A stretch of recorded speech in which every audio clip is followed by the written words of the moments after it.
Hey, what's going on, everybody? This is David Brooks, the Cadillac Counselor, coming at you to tell you a little piece of my mind. And today, like always, I'm always going to bring you the most important information for you to listen to. And with the Board of Education, it's my heart. I ran trying to make a difference, but now my life has kind of moved to a different direction. But I still want to give people the opportunity to speak their mind, and if they're running for the board, I want to hear their positions on all of the topics that we can get out. So, with that, I have Paul Fairfield with me today, resident of Frederick, and he's 18 years old, but he says he's going to try his best to do what he can for the kids that are coming behind him. And so, without any further ado, I'm going to allow Paul to introduce himself. So, Paul, tell people about who you are and what you plan to do. Hi, I am Paul. I am indeed 18 years old. I graduated last year from Brunswick High School. And I have been in FCPS since 2015, since fifth grade. And, in general, they're doing a good job.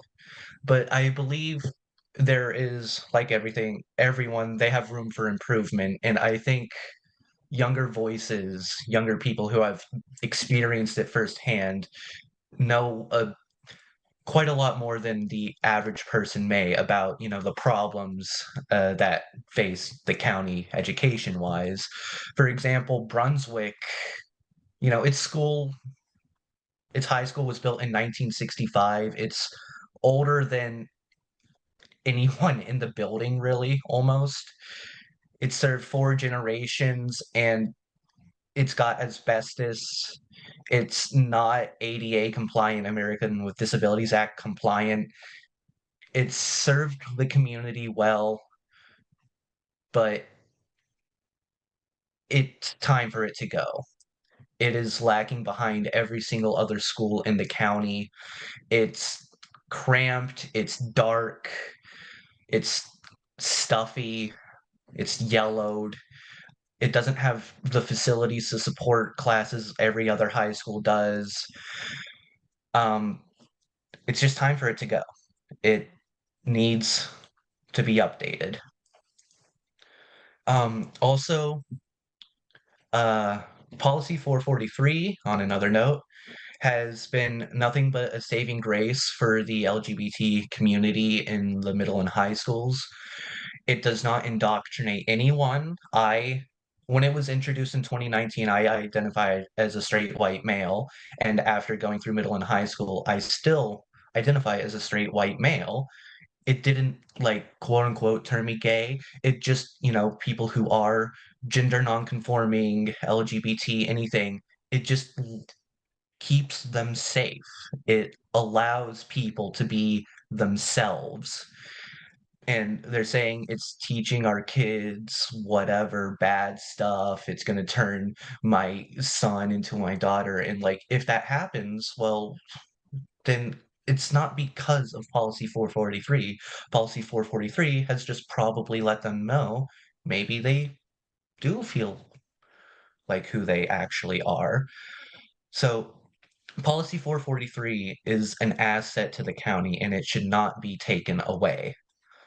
Um, Students should have more voice on the student, or sorry, on the Board of Education. Right now, there's one student member of the board, and from one high school, and with even the best intentions, which they've all had, they cannot adequately serve the whole county, because TJ is so different from Urbana, which is so different from Catoctin, which, etc. There's just no feasible way one student member of the board can, hear and experience and know every student's problems and ideas.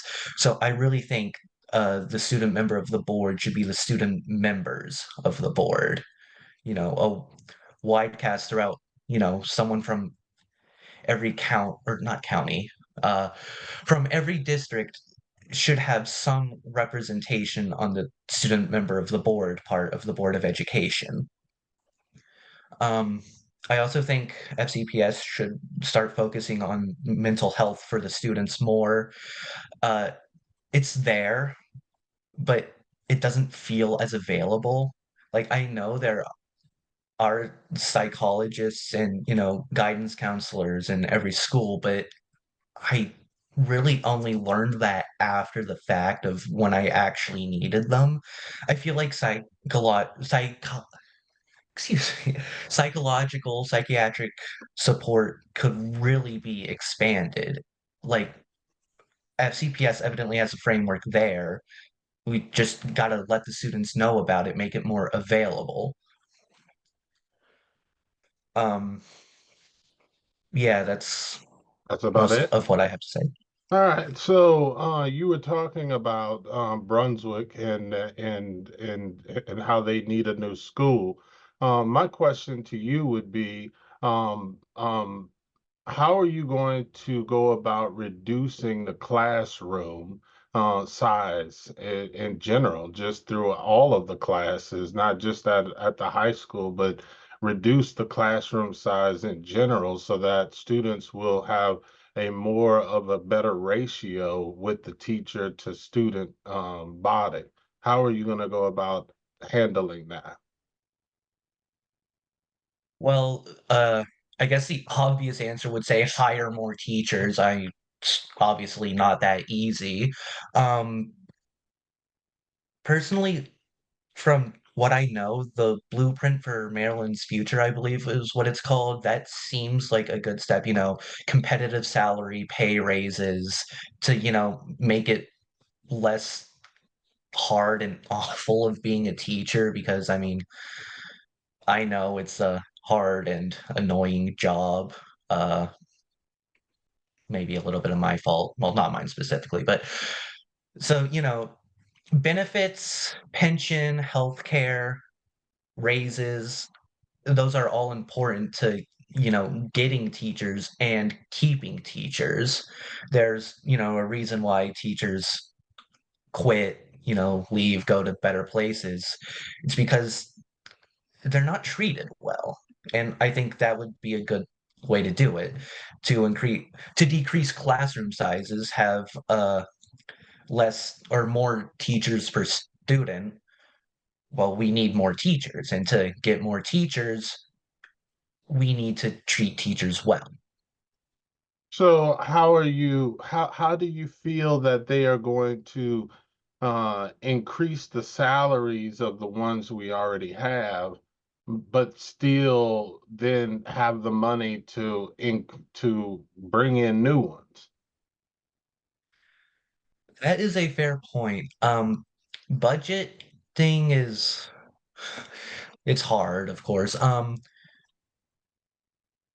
My mom has a saying where like there's always enough money for what is important.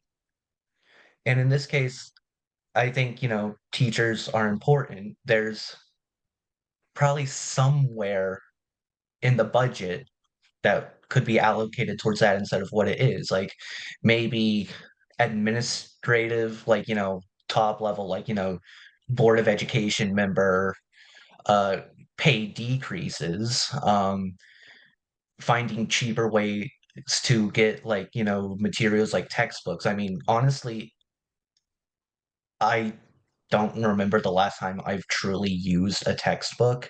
Maybe, cutting those out of the budget could be a solution, utilizing more online open source resources to save some money and also, reduce carbon footprint or whatever. Um, yeah, I think the money is there. Okay, okay. So Just needs to be prioritized towards that. Okay. So tell me this, how do you feel about discipline? A lot of parents are they're really frustrated about how the school is going about disciplinary disciplining children. A lot of teachers feel like there's no respect in the classroom. Bus drivers feel like there's no respect on the buses. How would you go about handling that problem? Hmm, that is a good question. Well, as a student, I could say, we don't like being disciplined, but also as, from a rational standpoint, it's needed. And also as a student, I know, yeah, we needed discipline. Um,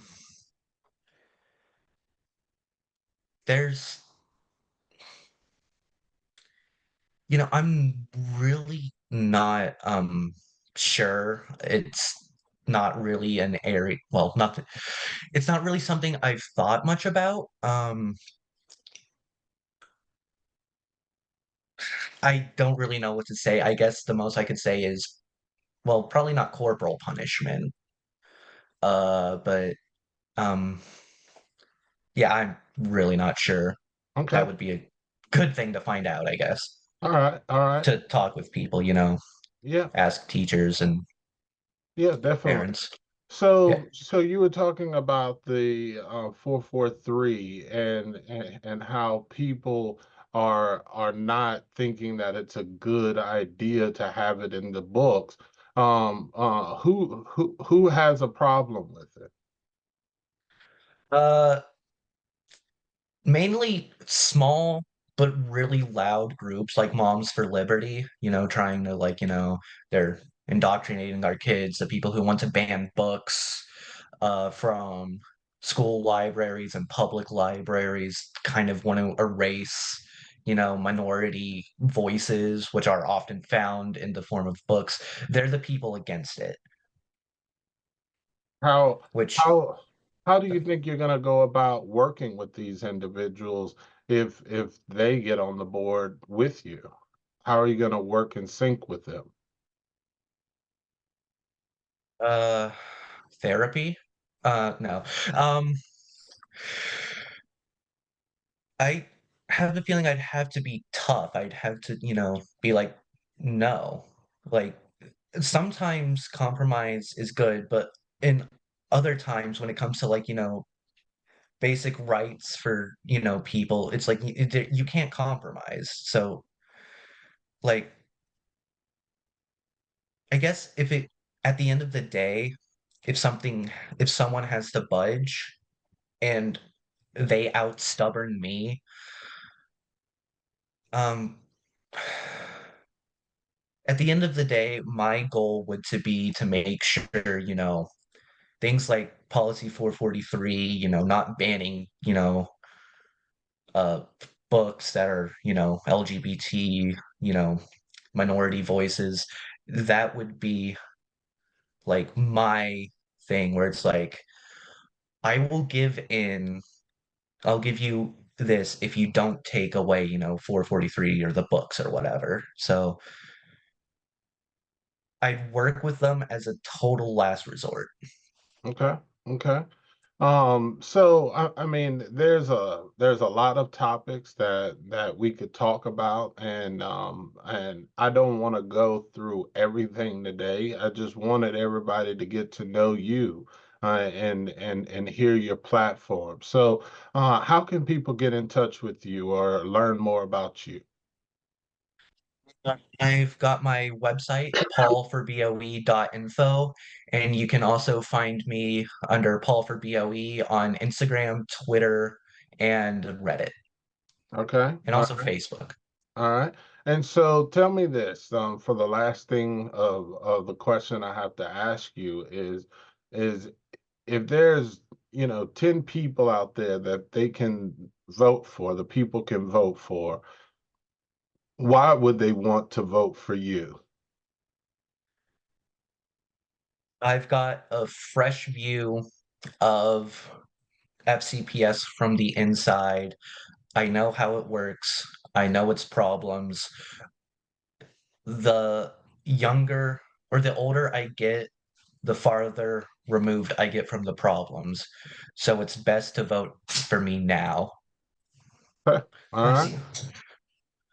All right. Well, tell you what, man, I appreciate you coming on with me. I and like I said, I ran 2 years ago. I know what you're going through, and I appreciate you putting your name in the hat. And I hope that people get a chance to watch this video so that you can get your message out there as much as possible. All right. All right. Well, you take it easy. It was good to see you. All right. You too. Yeah. Thank you for having me.